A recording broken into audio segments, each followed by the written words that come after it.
Anda masih menyaksikan Kompas Siang, Saudara. Tinggal 3 bulan jelang pilkada serentak, calon gubernur Jakarta masih belum tampak jelas. Arah partai-partai yang cenderung bergabung jadi satu koalisi, yakni Koalisi Indonesia Maju Plus mengusung Ridwan Kamil, membuat fenomena kota kosong muncul ke permukaan. Akankah pilkada Jakarta benar-benar hanya satu calon melawan kota kosong?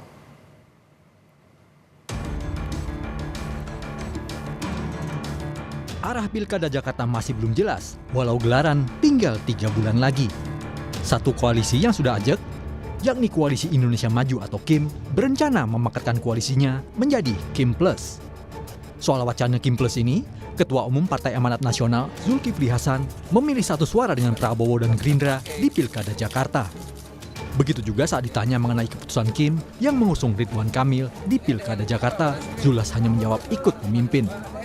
Pemimpin yang dimaksud Zulhas tak lain dan tak bukan adalah Ketua Umum Gerindra, Prabowo Subianto. Ya, kalau koalisi ke pilkada, ya kita ikut pemimpin. Pemimpin kita Pak Prabowo, ya Pak Prabowo. Apa arahan beliau kita ikut pemimpin. Kita ikut Gerindra aja, ya. Ya. Saat ini, Koalisi Indonesia Maju satu suara mengusung mantan Gubernur Jawa Barat, Ridwan Kamil, maju jadi calon Gubernur Jakarta. Soal siapa yang akan mendampingi RK, Ketua Harian Partai Gerindra, Sufmi Dasko Ahmad, meminta publik menunggu. Dasko bilang, Gerindra telah berkomunikasi dengan Partai Nasdem, PKB, P3, hingga Partai Perindo untuk menentukan siapa yang nantinya menjadi pendamping Ridwan Kamil di Pilkada Jakarta. Kemungkinan untuk mendapatkan wakil dari partai koalisi yang sekarang itu KIM Plus itu tentunya ada. Nah, siapa yang kemudian nanti akan dipilih untuk mendampingi Pak Ridwan Kamil, kita tunggu aja, ya mungkin waktunya tidak terlalu lama, sudah bisa disampaikan ke publik. KIM Plus ini. Tunggu sehari 2 hari. Terima kasih. Selain Ridwan Kamil, nama lain yang digadang juga maju di Pilkada Jakarta adalah Anies Baswedan. Namun, kans Anies untuk maju masih belum jelas. Nasdem dan PKB yang sebelumnya menunjukkan dukungan pada Anies, kini malah balik badan dan mesra dengan Koalisi Indonesia Maju. Jika Nasdem dan PKB memutuskan untuk berada satu payung di Koalisi Indonesia Maju dan menjadi KIM Plus, maka tinggal PKS yang masih bersama Anies. Tapi, ada satu partai lain yang hingga kini belum menunjukkan tanda dukungan pada sosok tertentu di Pilkada Jakarta. Ya, Partai Banteng alias PDI Perjuangan percaya diri dan menyebut tak terpengaruh untuk ikut bergabung dengan Koalisi Indonesia Maju atau KIM Plus. Ketua DPP PDI Perjuangan Said Abdullah menegaskan partainya akan mengusung calon sendiri. Penggodokan di internal partai masih berlangsung meski PDIP belum memastikan rekan koalisinya. Pasalnya, PDI Perjuangan tak bisa mengajukan calon sendiri karena ada syarat pencalonan minimal 24 kursi di DPRD. Insya Allah Jakarta kami punya calon. Punya calon sendiri. Calon sendiri apa? Kok ketika aku punya calon ditambah-tambahin sendiri, nanti ujungnya melawan. Berkompetisi. Siap. Berarti KIM Plusnya di Jakarta bukan PDIP berarti salah satu partai gitu ya? Kami lagi menggodok calon sendiri. Jika tak terbentuk poros koalisi baru, karena PKS dan PDIP sama-sama tak bisa mencalonkan sendiri, maka Pilkada Jakarta terancam hanya satu nama calon gubernur melawan kota kosong. Soal kota kosong, Wakil Ketua Umum Partai Golkar, Ahmad Doli Kurnia bilang, partainya tak punya intensi untuk skenario kota kosong.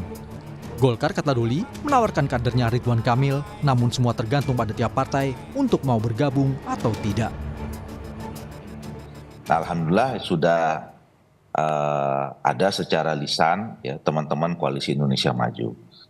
Nah, tapi seperti biasanya ya daerah Jakarta ini kan nggak ada bedanya juga dengan daerah-daerah yang lain ya.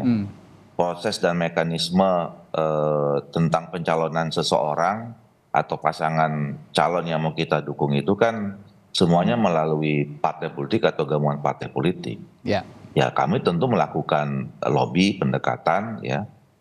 Menawarkan proposal bahwa kami punya calon yang kami anggap cukup kompeten yang menawarkan. Nah, sekarang tergantung dari partai politiknya saja kan. Sementara anggota Dewan Pembina Perludem Titi Anggraini menyebut kota kosong jadi cara paling efektif untuk menghadang calon potensial maju dalam pertarungan pilkada. Titi menyayangkan tidak adanya sanksi elektoral jika partai politik memaksakan kota kosong. Cara paling efektif untuk menghambat calon yang kuat, punya elektabilitas tinggi, disukai oleh rakyat, jangan kasih tiket. Dan itu hanya bisa dilakukan kalau semua syarat dukungan diborong. Sehingga partai-partai yang punya calon berbeda tidak punya ruang untuk mengusung calon lainnya begitu. Tapi saya kira terlalu gegabah kalau partai mau calon tunggal di DKI Jakarta, karena DKI Jakarta itu karakternya berbeda dengan daerah lain. Jadi bunuh diri lah. Nah tetapi mungkin partai akan mengambil risiko itu karena tidak ada sanksi elektoral. Pemilu masih 5 tahun lagi. Apa yang bisa kita lakukan dalam memberikan hukuman pada partai politik kalau mereka memaksa calon tunggal selain Fenomena kota kosong walau diatur pelaksanaannya dalam perundangan menjadi catatan buruk bagi demokrasi. Selain tidak menyerap suara rakyat yang menjadi pemegang suara, potensi kota kosong yang justru menang akan menimbulkan kekosongan pemerintahan. Di sisi lain, dominannya kekuasaan dari partai pengusung satu calon saja juga berpotensi bagi-bagi kue kemenangan tanpa pengawasan dari pihak eksternal. Lantas, kemana arah Pilkada Jakarta? Akankah kota kosong benar-benar muncul dalam bilik pencoblosan warga Jakarta? Tim Liputan, Kompas TV.